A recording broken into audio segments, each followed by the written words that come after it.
teman-teman, terima kasih sudah klik video ini. Pada kesempatan kali ini, saya akan menjelaskan tentang manajemen aset. Kira-kira aset itu apa ya? Lalu, bagaimana cara memanajemennya? Kalau asetnya rusak gimana? Daripada bingung, yuk simak pembahasannya. Nah, di video kali ini ada 5 topik pembahasan yang akan saya jelaskan. Yang pertama, definisi, yang berisikan tentang pengertian dari manajemen aset dan jenis-jenis aset. Yang kedua, teknis dan strategi dalam manajemen aset. Yang ketiga, penilaian dan evaluasi aset dalam perbankan. Yang keempat, manajemen risiko aset. Dan yang terakhir adalah kesimpulan. Kita masuk kepada topik yang pertama mengenai definisi. Karena kita sedang membahas tentang manajemen aset, kita harus tahu dulu nih, apa sih itu manajemen aset?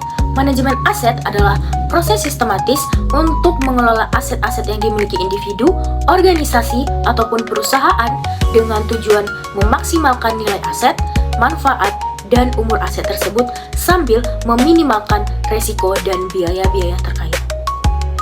Selanjutnya ada pengertian manajemen aset menurut hukum terletak pada Undang-Undang Nomor 17 Tahun 2003 tentang Keuangan Negara.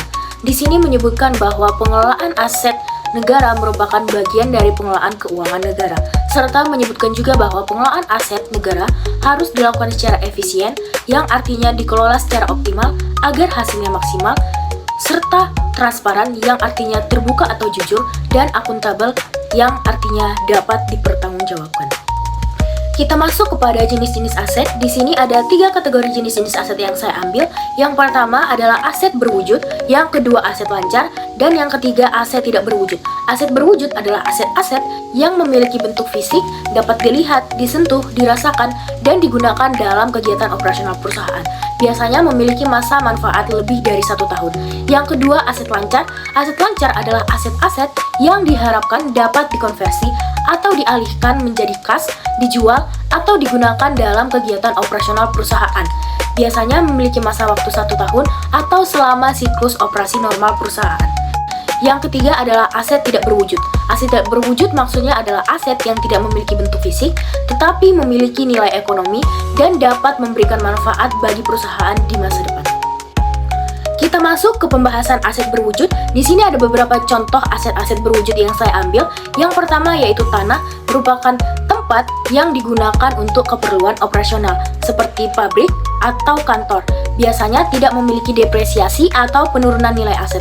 Yang kedua yaitu bangunan seperti gedung kantor, gudang, dan pabrik milik perusahaan. Yang ketiga ada mesin dan peralatan produksi, yaitu segala jenis mesin-mesin atau peralatan yang dibutuhkan untuk melakukan kegiatan produksi untuk menghasilkan barang dan jasa. Biasanya mengalami depresiasi atau penurunan nilai aset sesuai dengan masa penggunaannya. Yang keempat, kendaraan operasional adalah segala jenis alat transportasi yang digunakan untuk keperluan bisnis.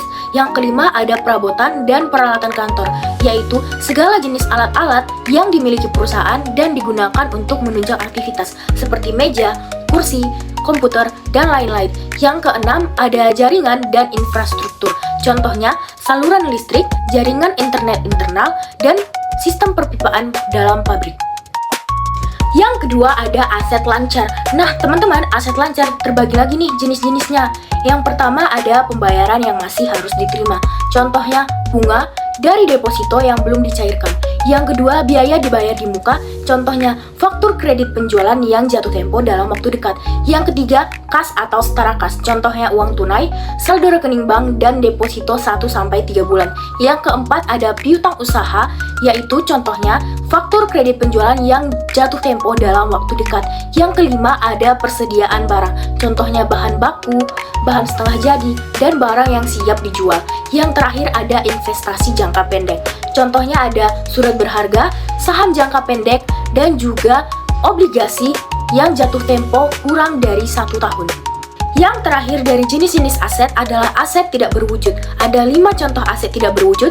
Yang pertama, hak paten. Hak paten adalah hak eksklusif yang diberikan negara kepada penemu atas hasil penemuannya di bidang teknologi dalam jangka waktu tertentu untuk mencegah adanya pihak-pihak yang ingin menggunakan, memproduksi, ataupun menjual penemuannya tersebut.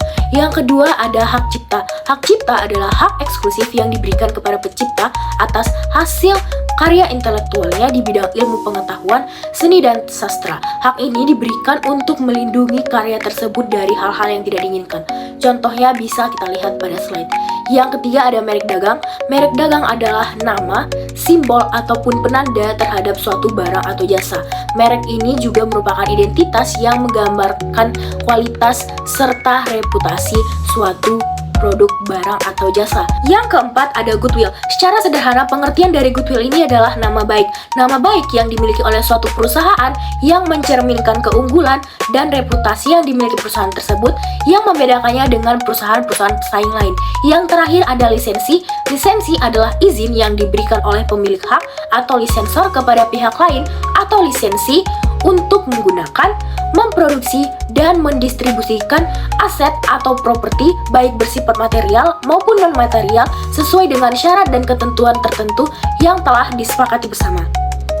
Kita masuk kepada topik yang kedua, teman-teman. Di sini membahas tentang teknis dan strategi dalam memanajemen aset. Yang pertama, teknis dalam memanajemen aset. Dalam teknis memanajemen aset, ada beberapa tahapan yang perlu kita lakukan. Yang pertama yaitu identifikasi dan inventarisasi aset. Nah, di langkah ini apa yang harus kita lakukan? Pertama-tama, kita harus membuat daftar aset-aset yang kita miliki, baik berupa fisik maupun non-fisik. Kemudian kita gunakan sistem manajemen inventaris berbasis teknologi seperti radio frequency identification, barcode, ataupun perangkat IoT untuk pelacakan aset secara real time. Contoh alat-alatnya bisa kita lihat pada slide. Pada tahap yang kedua, ada penilaian nilai aset. Hal yang harus kita lakukan pada tahap ini adalah kita harus evaluasi dulu nih nilai aset awal dan nilai penyustaannya. Kemudian kita gunakan kalkulasi otomatis untuk analisis nilai aset. Alat-alatnya bisa kita lihat pada slide. Di tahap ketiga ada pengelolaan dan pemeliharaan atau maintenance management. Pada tahap ini hal yang harus kita lakukan adalah mengatur atau menetapkan jadwal pemeliharaan preventif menggunakan condition based maintenance atau predictive maintenance. Kemudian kita juga bisa menggunakan sensor IoT untuk mendeteksi masalah sebelum terjadinya kerusakan. Alat-alat yang digunakan dapat kita lihat pada slide. Di tahap keempat ada optimasi siklus hidup aset. Maksudnya adalah mengoptimalkan dan memaksimalkan umur dari suatu aset. Ada 5 tahapan siklus hidup aset yang perlu kita ketahui. Yang pertama, planning atau perencanaan. Yang kedua, acquiring atau proses pengadaan. Yang ketiga, using atau proses penggunaan. Yang keempat, maintaining atau pemeliharaan. Dan yang terakhir, disposing atau penghapusan aset. Hal-hal yang harus kita lakukan dalam tahap optimasi siklus hidup aset ini, yang pertama-tama kita harus menganalisis siklus hidup asetnya menggunakan LCCA. Kemudian kita harus membuat strategi penggantian aset sebelum menjadi tidak ekonomis. Alat-alat yang digunakan dapat kita lihat pada slide. Selanjutnya, tahap pengenalan risiko. Pada tahap ini, hal yang harus kita lakukan adalah mengidentifikasi risiko operasional apa saja yang mungkin terjadi. Lalu, kita gunakan teknologi prediksi analisis untuk mengantisipasi kegagalan aset. Alat-alat yang digunakan dapat kita lihat pada slide.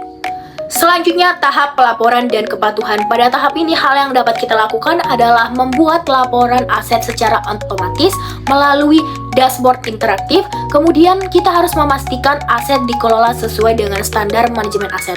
Alat-alat yang digunakan dapat kita lihat pada slide. Nah, di tahap terakhir ada disposisi atau penghapusan aset. Pada tahap ini, hal yang dapat kita lakukan adalah tentukan waktu yang tepat untuk menjual, mendaur ulang, ataupun waktu yang tepat untuk penghentian penggunaan aset. Dan juga, kita dapat menggunakan marketplace ataupun lelang online untuk menjual aset-aset bekas. Alat-alat yang dapat digunakan dapat kita lihat pada slide. Kita masuk kepada strategi manajemen aset. Strategi manajemen aset adalah langkah-langkah perencanaan dan pelaksanaan yang dilakukan oleh perusahaan untuk memastikan aset-aset yang dimilikinya dapat digunakan secara maksimal selama siklus hidupnya.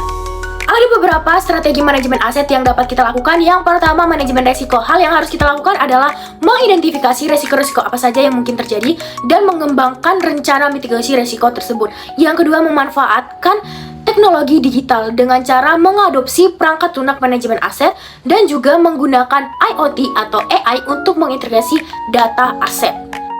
Yang ketiga, pengelolaan SDM dengan cara memberikan pelatihan secara berkala tentang manajemen aset dan juga kita dapat melibatkan karyawan untuk pengambilan keputusan terkait aset.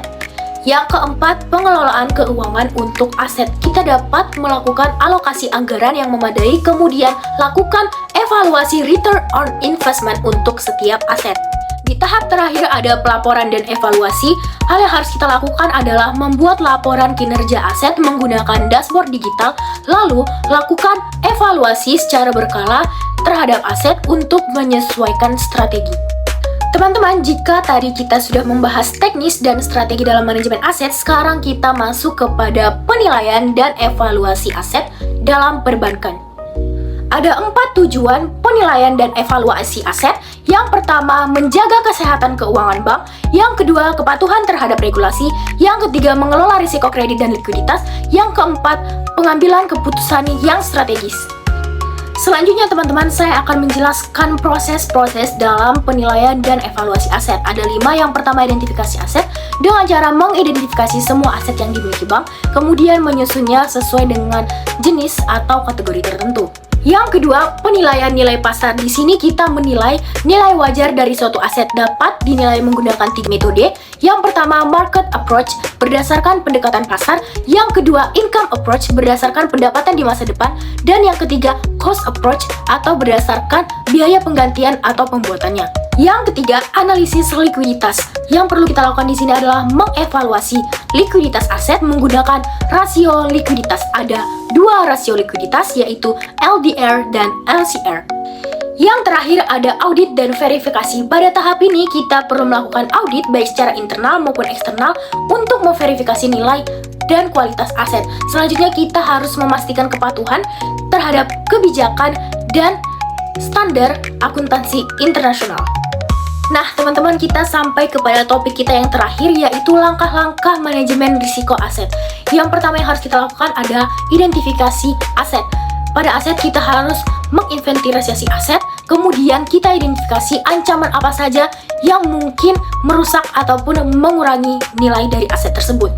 Yang kedua, penilaian risiko. Di sini kita perlu menilai dan mengukur tingkat risiko berdasarkan probabilitas risiko dan dampaknya terhadap suatu aset. Yang ketiga yang perlu kita lakukan adalah mitigasi risiko. Pada tahap ini kita perlu merancang strategi-strategi apa saja sih yang akan kita ambil untuk mengurangi dan mengelola risiko yang terjadi.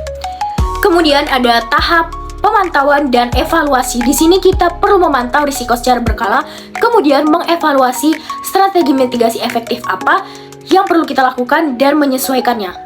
Selanjutnya atau tahap yang terakhir ada tahap pelaporan dan dokumentasi. Mendokumentasikan seluruh langkah-langkah yang diambil sebagai transparansi atau keterbukaan dan kejujuran dan sebagai pertimbangan untuk mengambil keputusan di masa depan.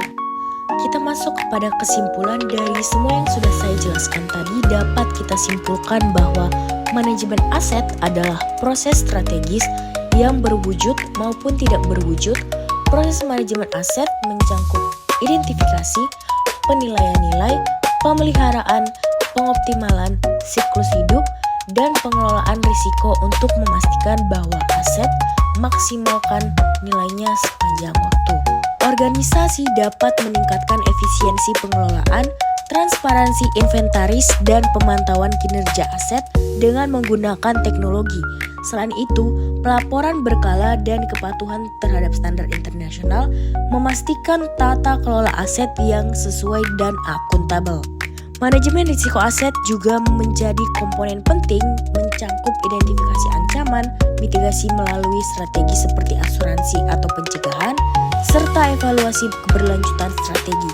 Pada akhirnya, manajemen aset mendukung keberlanjutan organisasi dengan mengoptimalkan manfaat aset, meminimalkan biaya, dan menjaga kepatuhan hukum serta standar operasional.